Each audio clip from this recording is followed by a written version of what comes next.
ब्रुवन् मघवन्वेतद्विजानीहि किमेतद्यक्ष्यमिति तथेति तदभ्यद्रवात् तमभ्यवदात् कोशीति वायुर्वा अहमस्मीत्यब्रवीन् मातरिश्वा वा अहमस्मीति तस्मिंस्त्वयि किं वीर्यम् इति अपिदं सर्वमाददीयं यदिदं पृथिव्यामिति तस्मै तृणन् निदधावेतद्दहेति निदधावेदादस्वेति तदुपप्रेयाय सर्वजवेन तन्न शशाका दातुं सतत एव निवव्रते नैतदशकं विज्ञातुं यदेतद्यक्ष्यमिति अथेन्द्रमब्रुवन् मघवन्नेतद्विजानीहि किमेतद्यक्ष्यमिति तथेति तदभ्यद्रवात् तस्मात्तिरोदधे तस्मात्तिरोदधे।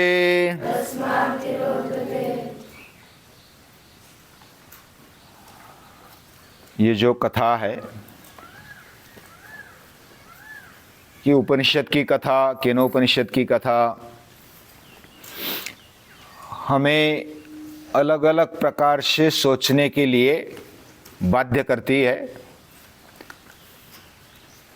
और इतने बड़े देव वो भी क्या ऐसा होता होगा? मन में प्रश्न उठते हैं, उठने भी चाहिए।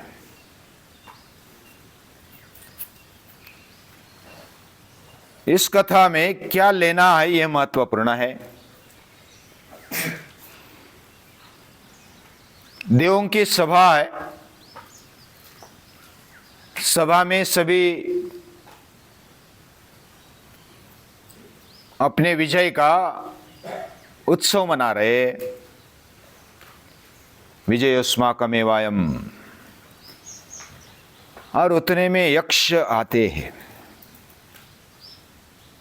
परब्रह्म यक्ष का रूप लेकर आते हैं। और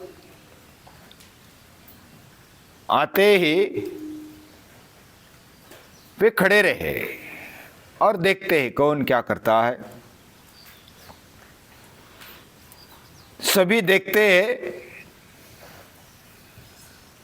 इंद्रादि देव पहले अग्नि को भेजते हैं। अग्नि ज्ञानमय तेजोमय जीवन जीता है। वह भी यक्ष को पहचान नहीं पाया। फिर वायु जाते हैं, वायुदेव जाते हैं। वे आकर्षक है, वे सामर्थ्यवान है, सर्वगामी है और कीर्तिमान है। दूर दूर तक यानी पूरे ब्रह्मांड में वायुदेव की कीर्ति है। मातरिश्वा, अंतरिक्ष में जिसकी कीर्ति है, जो फैला हुआ है, वे भी पहचान नहीं पाते। बाद में बाकी देव बोलते इंद्रदेव को कि आप ही अभी जाओ और पहचानो। ये पहचानने की सभी में इच्छा भी है, लेकिन पहचान नहीं पाते। उनका जीवन भी आकर्षक है, सामर्थ्यवान है, कीर्तिमान है, ज्ञानमय है, तेजोमय है, सामर्थ्य संपन्न है। इतना ही पर ब्रह्म को जानने के लिए काफी नहीं है। ये उपनिषद दादी मां बताना चाहती है। इंद्रदेव स्वयं जाते हैं और स्वयं दौड़कर जाते हैं, उतने में वो यक्ष गायब हो जाते हैं, अंतर्धान हो जाते हैं। अभी अंतर्धान होने का अलग अलग अर्थ किया जा सकता है, लेकिन पर ब्रह्म को एक अलग तरीके से इस कथा में हमें सिखाना है, समझाना है। इंद्रदेव सामान्य नहीं है। पुराणों में, कथाओं में इंद्रदेव का वर्णन किया जाता है। वह अप्सराओं के पीछे लगते हैं और प्रलोभन में फंस जाते हैं। कृष्ण के आगे फजीयत हो जाती है। कृष्ण इंद्र को हराते हैं और सही अर्थ में कहा जाए तो इंद्रदेव का कृष्ण के सामने, परब्रह्म के सामने हारना ही उनका विजय है। भगवान के सामने, परब्रह्म के सामने कोई जीत जाए वो उसका पराजय है। इंद्रदेव हारते हैं, इनका वो विजय है। इंद्रदेव महान कर्मयोगी है। ऐसा कर्मयोग कोई कर नहीं सकता जो अपने जीवन में 100 यज्ञ करता है, राजस्व यज्ञ करता है। किसी को ऐसा लगता होगा कि यज्ञ करने में क्या जाता है, 100 करना है तो 100 दिन में हो जाएगी। हर रोज यज्ञ कुंड जलाओ, उसमें समिधा डालो, घी डालो, मंत्र बोलो, लोगों को भोजन दे दो और हो गया यज्ञ, बलि दे दो। ये इतना ही कर्मकांड यज्ञ नहीं है, ये राजस्व यज्ञ। इंद्रदेव जो यज्ञ करते हैं ना, वह साधारण भक्ति करने वाले, खिचड़ी खाने वाले, साबुदाना खाने वाले समझ नहीं पाएंगे। इंद्रदेव महान कर्मयोगी है। राजस्व यज्ञ करने का मतलब पूरी पृथ्वी को वैदिक संस्कृति के अनुसार, ईश्वरीय विचारों के अनुसार उनको खड़ा करना है, एक साथ खड़ा करना है, एक ही छत्र में खड़ा करना है। अभी हम कुटुंब में 2-4 लोग रहते हैं, वो भी एक विचार से नहीं चलते। देश में बहुत सारे लोग रहते, वो भी एक विचार में नहीं चलते। कौन क्या कहता है, कौन क्या कहता है, झगड़ते रहते हैं, वाद विवाद चलते रहता है। पूरी पृथ्वी को एक विचारों के लिए जीने के लिए बाध्य करना या तो तैयार करना, यह कठिन बात है। एक तो स्वयं टिकना भी कठिन बात है। हम आज एक सोचते, इस घड़ी एक सोचते, दूसरी घड़ी में दूसरा सोचते। एक समय ऐसा लगता है कि हर रोज कुछ ना कुछ किया जाए, अच्छा काम किया जाए। सोचते तो है, लेकिन आज के दिन जाने दो, कल देखते हैं। यानी सामान्य हमारे व्यक्तिगत जीवन में भी हम एक विचार पर स्थिर नहीं रह पाते। एक विचार पर स्थिर रह पाना ये बहुत कठिन बात है।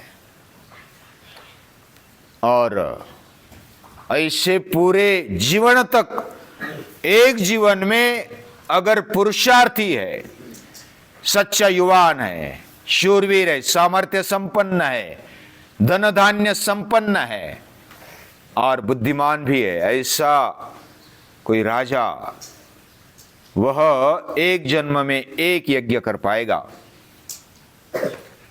राजस्व यज्ञ इतना पुरुषार्थी होने पर एक यज्ञ कर पाएगा। केवल युद्ध से मन परिवर्तन नहीं होता, बुद्धि चाहिए, लोक संग्रह चाहिए, प्रेम चाहिए, भाव चाहिए, सभी को इकट्ठा लाने की क्षमता चाहिए।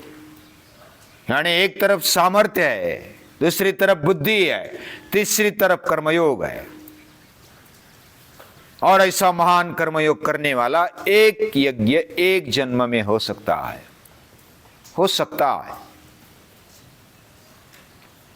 ऐसे जन्म जन्मांतर तक अपनी वृत्ति टिकाना, वह भी तेजस्वी विचारों के लिए, संस्कृति के विचारों के लिए, ईश्वर के विचारों के लिए, ये विचार, ये बुद्धि टिकाना, ये सामान्य बात नहीं है। हम तो एक दिन में कितने विचार बदलते हैं, एक साल में, पूरे जन्म में तो बस पूरे भटकते रहते हैं और बातें करते हैं कि इंद्रदेव ऐसा है, इंद्रदेव ऐसा है। इंद्रदेव के बारे में बोलने का हमें अधिकार नहीं है। इंद्रदेव पावरफुल है। सामान्य जो लोग हैं उनके जीवन में कर्मयोग तो करने वाले भी बहुत कम होते हैं। वे भी कोई अगतिकता से करते हैं, यानी अभी दूसरा चारा ही नहीं है, खाने को ही नहीं मिल रहा तो क्या करेंगे, काम करना ही पड़ेगा। बिना कार्य किए कुछ मिलेगा नहीं, खाने को तो काम करते, कर्म करते हैं। यह अगतिक कर्मयोग हुआ। अगतिकता में लाचारी है, दीनता है, क्षुद्रता है, हल्कापन है, लेकिन वो भी थूकी झेलने का काम लोग करते हैं और जीते रहते हैं और बोलते हैं कि हमने आयुष्य भर कष्ट किया। 80-80 साल तक वॉचमैन रहता है और वो ऐसा ही गुलाम रहता है मरते दम तक। अभी कोई भी कार्य छोटा नहीं है, लेकिन उसके पीछे वाली जो वृत्ति है ना, वह छोटी होती है, तो यह अगतिकता है। दूसरा जो कर्मयोग है वह प्रभावित कर्मयोग है,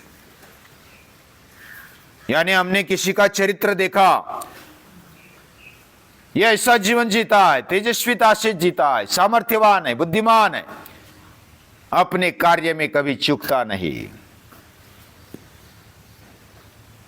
ऐसा जो कर्मयोगी है वह प्रभावित है, ऋषियों को देखता है, मुनियों को देखता है, महापुरुषों को देखता है और अपने जीवन में कर्मयोग करता है। वह अगतिकता के कर्मयोग से ऊपर वाली स्टेप है।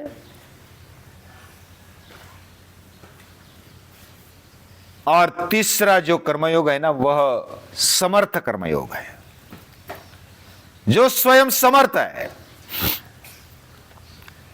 और कोई अपेक्षा नहीं, स्वार्थ नहीं है, भोग भी भोगना नहीं है, कोई भी अपेक्षा के बिना निष्काम कर्मयोग करने वाला समर्थ कर्मयोगी है।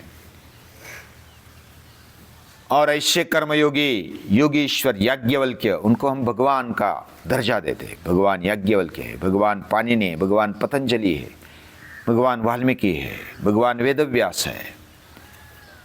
इनकी लेवल वहां तक पहुंच गए, वह समर्थ कर्मयोग करते हैं। भगवान वशिष्ठ है। कोई बोलते हैं कि भगवान वशिष्ठ वह भी आश्रम चलाते, हम भी आश्रम चलाते, वह भी पूजा पाठ करते, हम भी पूजा पाठ करते,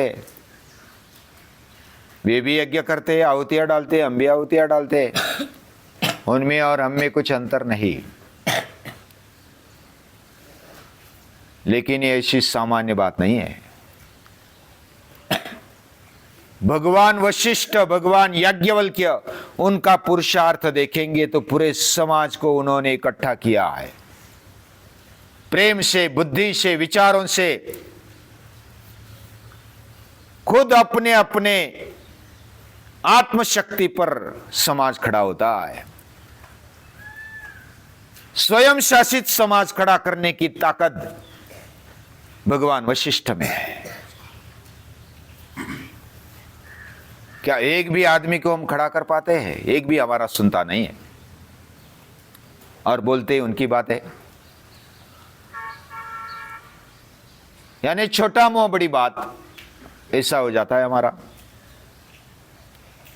लेकिन ऐसे समर्थ कर्मयोग करने वाले जो महापुरुष हुए, उनको भगवान स्वयं उठाते हैं अपने कंधों पर। उनके मन में जो भाव होता है वो महान होता है। भाव भी 3 प्रकार के हम मान सकते हैं, 3-4 बहुत सारे प्रकार है, लेकिन एक दैन्य दृष्टि से जो देखता है उनका, उसका भाव भी दैन्य दीन होता है। लाचार दीनहीन ऐसा जीवन जीने वाला भीख मांगता है, दया करो, कुछ मदद करो, ऐसा बोलने वाला वो दीन है, उसको कोई चारा नहीं है, ऐसा दैन्य भाव होता है। दूसरा एक होता है स्वार्थी भाव, या तो भोग लालसा युक्त ऐसा भाव होता है। कोई भी चीज को देखते हैं तो बस इसको भोगा जाए, फूल को देखते हैं तो लेते, तोड़ते, मरोड़ते, फेंक देते। यानी जो भी चीज इस सृष्टि में है बस मेरे भोग के लिए, खाने के लिए, उपयोग के लिए है। केवल भोग ही उनके जीवन में श्रेष्ठ रहता है। ऐसा भाव मन में रखने वाले केवल बाजार भाव दिमाग में है, इनको महान भाव कहां से पता चलेगा? ये भक्ति का भाव है, वो श्रेष्ठ भाव है। ऐसा भाव रखने वाला महान कर्मयोगी होता है। वो केवल प्रभु प्रेम से कर्मयोग करता है, भक्ति से कर्मयोग करता है। यानी हम इंद्र को नाम रखते हैं, यानी इंद्र छोटा है, यानी पुराणों में ऐसी कहानियां है, और इंद्र के ऊपर हम हंसते हैं और फजीयत कर दी इंद्र की, इंद्र को हरा दिया। लेकिन उधर कहने का मतलब ऐसा है, इंद्र जैसे महान देवों के देव भी फिसल जाते, उनको समझ में नहीं आता, और हमारे जैसे कहां समझ पाएंगे? यानी इंद्र का पद प्राप्त करना 100 जन्मों तक, ये वृत्ति रखना, ये तेजस्विता से जीना, एक ही विचार पर स्थिर रहना, ये कठिन बात है। बहुत बार महीने में एक परीक्षा होती है, 29 दिन तक अभ्यास किया लेकिन 30वें दिन याद नहीं रहा। कोई कोई संकल्प करते हैं मैं हर रोज ठंडे पानी से नहाऊंगा, लेकिन 364 दिन नहाया, एक दिन बहुत ही ठंडी पड़ी और गर्म पानी से नहा लिया, बस उसी दिन तो परीक्षा थी। साल भर संकल्प क्या बोलते हैं कि मैं ठंडे पानी से नहाऊंगा, और एक दिन चूक गया तो चूक गया, फिर पहले लेवल में आ गए। यानी कितने भी ऊपर चढ़े होंगे तो आए पहले लेवल पर, पहले स्टेप पर आ गए।